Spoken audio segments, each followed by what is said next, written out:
I know this is going to sound obvious, but in art, using different mediums can give you different results. Painting with acrylics will look differently than drawing with colored pencils. The way alcohol markers look on paper is not how watercolors look on paper. And I think the best way to show this is to illustrate the same subject with different mediums. So today I'm going to illustrate Aang from Avatar: The Last Airbender, one of my favorite shows, 6 different times with 6 different mediums.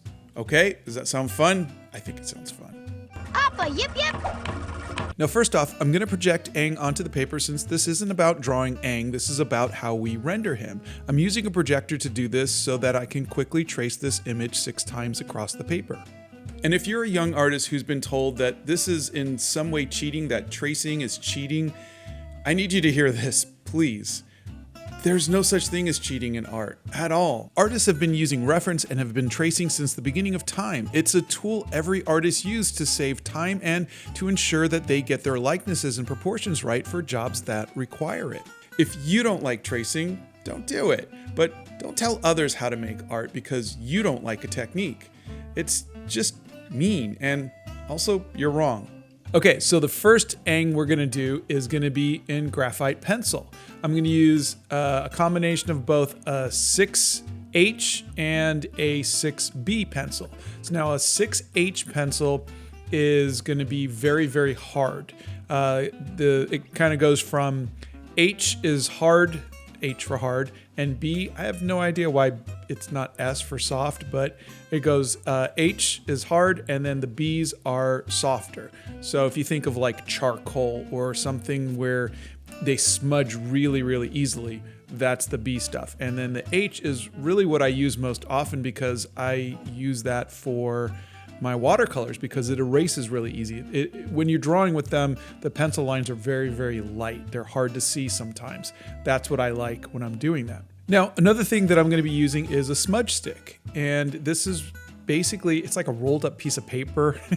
You can buy them at the art store, but it's better than using your finger. When I was younger, I would just use my finger to smudge the pencils, but it makes it smooth, and it's used mostly for when you're trying to do realism. Now, obviously, we're doing a cartoon character, so we're not going for realism, but I just think it'll give it more of a smooth kind of finish. And then I'm using an eraser to kind of lift up for the highlights. And pencil and paper is the cheapest way to get into art. You don't need a lot of money for one pencil and one piece of paper, and you could use copy paper too. If you want to make art, pencil and paper is the easiest way to get into it, and you don't need to be rich either. Okay, and this is a graphite interpretation of Aang from Avatar: The Last Airbender. And now we're going to try alcohol markers. And I think alcohol markers, and probably even to a greater degree, acrylic markers, are the best mediums you could use for replicating anime or cartoons. The colors are flat and it goes on really easily, and they're relatively cheap. And I think it's a great way if you like doing anime or cartoons. I think it's a great medium to use. And if you'll notice, I'm going from light to dark, very similarly to what I do when I do watercolors. Alcohol markers are a transparent medium. You can see the pencils underneath it. And if I was to go in with a heavy or a dark color and try to go with a lighter color on top of that, the lighter color just wouldn't show up. So just like with watercolors, you're going to start off with your lightest colors first, your skin tones, your light blues, your light reds, and then you're going to come in with the shadow colors on top of that. The darker colors go over the lighter colors. But one thing you might notice is there's no texture to it. It's just very, very flat. The colors lie flat and they blend flat and they bleed a little bit, and that's just the nature of this particular medium. And that has its benefits and it has its drawbacks depending on the look that you're trying to do, which is the whole point of this video, is to say that different mediums are going to give you a different look. Alcohol markers have a unique look to it, just like graphite pencils, watercolors, acrylics, gouache, and everything else. But alcohol markers are really good for replicating animation. It's just a really nice look for it. I mean, I know it's not a fair comparison, but look at how good it looks compared to just regular pencils.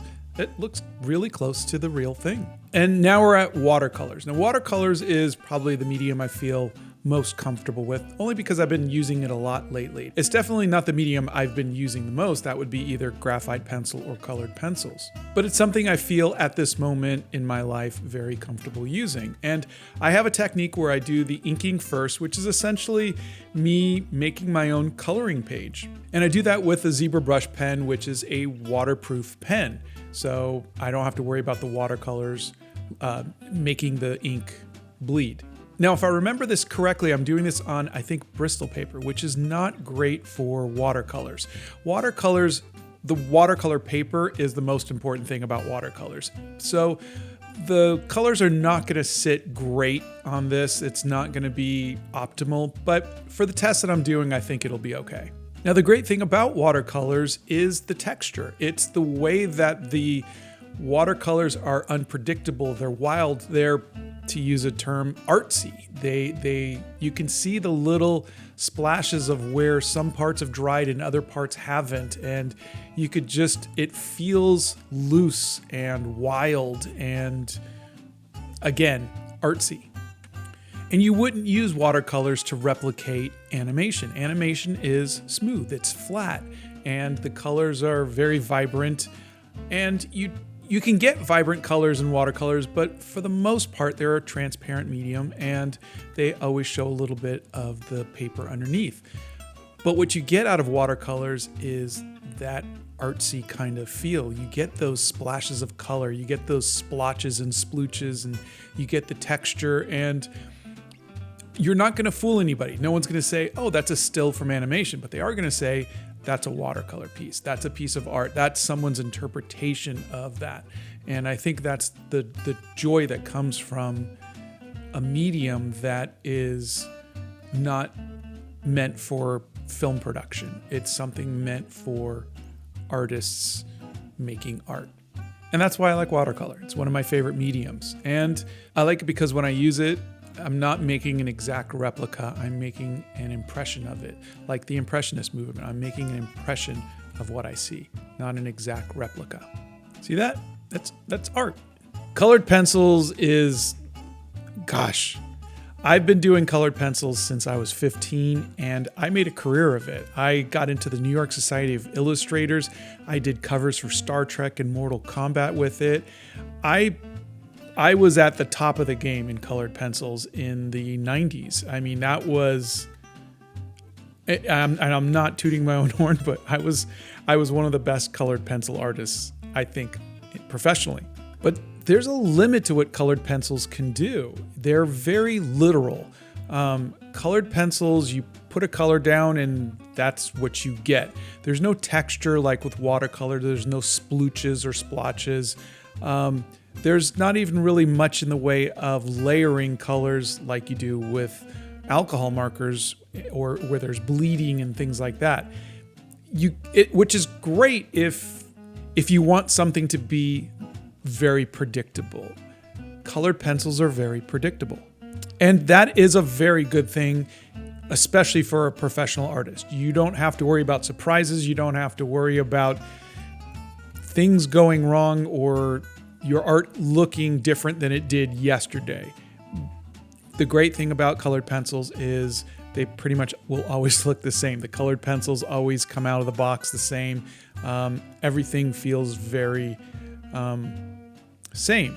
But if you've been doing it professionally for a decade or two, it does get a little boring. And I know that boring shouldn't be a factor in a profession. It should be like, I want boring because I want to not have to worry about things going awry.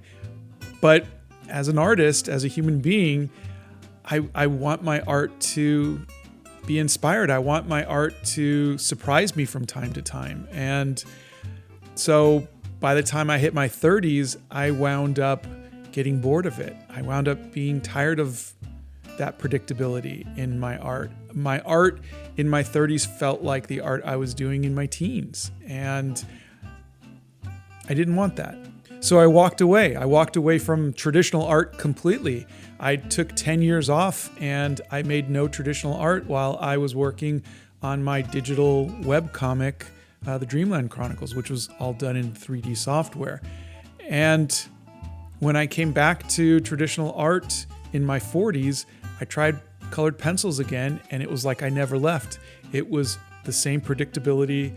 My art looked the same, and I think at that point I realized that I needed to try something different, and that's when I took up watercolors. So why am I saying this? It's just to say that, again, each medium has its own strength and weaknesses, and colored pencil strengths are its predictability. You will get the same thing every single time, and that is a really good thing. It's got a great look, and they're a lot of fun. They're a bit expensive because these things break a lot and you have to push down a lot, but totally worth it. But take a moment and look at the side-by-side with watercolors and look at the artsiness of the watercolors, even though it's not even on the right paper, compared to the very, and I hate to use the word boringness, of the colored pencil. And yes, I know boringness isn't a word. Thank you very much. Okay, we're going to do gouache now. Gouache is a lot of fun because it is flat, which is really nice, but it also has some of that artsiness of watercolors. Now you may notice that I'm not coming in with the lightest color first. I'm coming in with what's called a base color. I'm hitting the mid-range colors, the mid-tones. So I'm not going with the darkest colors. I'm not going with the lightest colors. I'm going in with, say, a mid-tone color. Now, why did I put red underneath instead of just a flat skin color? It's because there is still some transparency to gouache, and also gouache is a water-based medium, which means that when I put wet paint down, it's going to lift up the previous color a little bit. So the flesh color that I put down is going to bring up a little bit of the red and give it a little bit more warmth. I love gouache because it gives me the feeling like I'm a real painter, and I'm using air quotes when I say real, like you would see in a Van Gogh or a Monet or a Da Vinci or whatever, who primarily used oil paints, but I just don't like oil paints. I like this because I can blow dry it. I like it also because it's got a matte texture. It's not shiny. It's a texture thing, but I just don't like shiny surfaces. I don't like shiny mediums. And so gouache is fantastic. It's just like watercolor, but more opaque. Unlike, say, colored pencils, it is very unpredictable, just like watercolors, and you just don't know how it's going to come out. You don't know how the paints are going to blend, how the paper's going to handle it, because there's water involved, and water is unpredictable. But unlike watercolors, unlike colored pencils, unlike markers and pencil, the great thing about gouache is you can just keep layering over and over and over. You can keep building up. If you don't like a color, you can use water to wipe it all down back to the paper, or you could just use another paint to cover it up. And I do really much like that. There's an infinite amount of noodling you could do with gouache, which is both a blessing and a curse, of course, because you can kind of get caught up into a loop where you just keep messing with it. But I do love the ability to just go in and throw in an opaque color and cover up what you don't like about something, or just fix something, or try something. I also love being able to see the brush strokes, which is a nice little artsy kind of touch. Unlike watercolor, where you get those little splashes and splooches, with gouache you can get some splashes and splooches if you use a lot of water, but you can get just big goopy brush strokes, like Van Gogh type brush strokes if you want to, and I like that. Now, I've seen a lot of gouache artists who are able to layer very flat colors that would be really, really similar to what you see in animation. That's just not the style I use. I don't go straight from the tube, very flat colors. I build up my colors a lot with gouache. But just saying that if you were so inclined to use gouache to try to replicate, say, what Aang looks like in the cartoons, you could do that with straight from the tube colors and very little layering, just flat colors. Gouache does have that ability. It's very versatile and really fun to use. And that is my Aang done with gouache. All right, and this last one is actually something I am not good at. It is not a medium I really like. These are Hemi acrylics, which are way better than heavy body acrylics, which is like painting with mud. I just discovered Hemi acrylics because the company sent it to me, and they actually were not bad, but it's still something I'm the least comfortable with.